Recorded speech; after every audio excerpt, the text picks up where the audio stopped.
היי לכולם ותודה שחזרתם לעוד סרטון, והיום אני רוצה להראות לכם עיצוב שעשיתי בהשראת הפיס.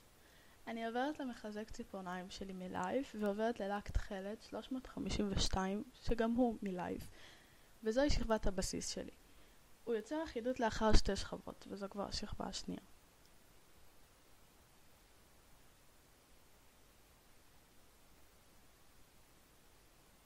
אני עוברת לפרנץ' השחור מאסנס ובעזרתו אני עושה את הפיס. אני עושה פס באמצע הציפורן ומצידי הפס אני יוצרת משולש.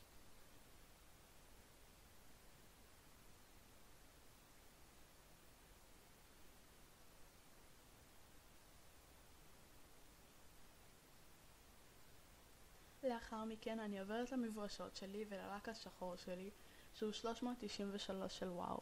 שמעתי עליו מלא המלצות שהוא לק שחור ממש טוב בשוק ואני מסכימה איתן בהחלט.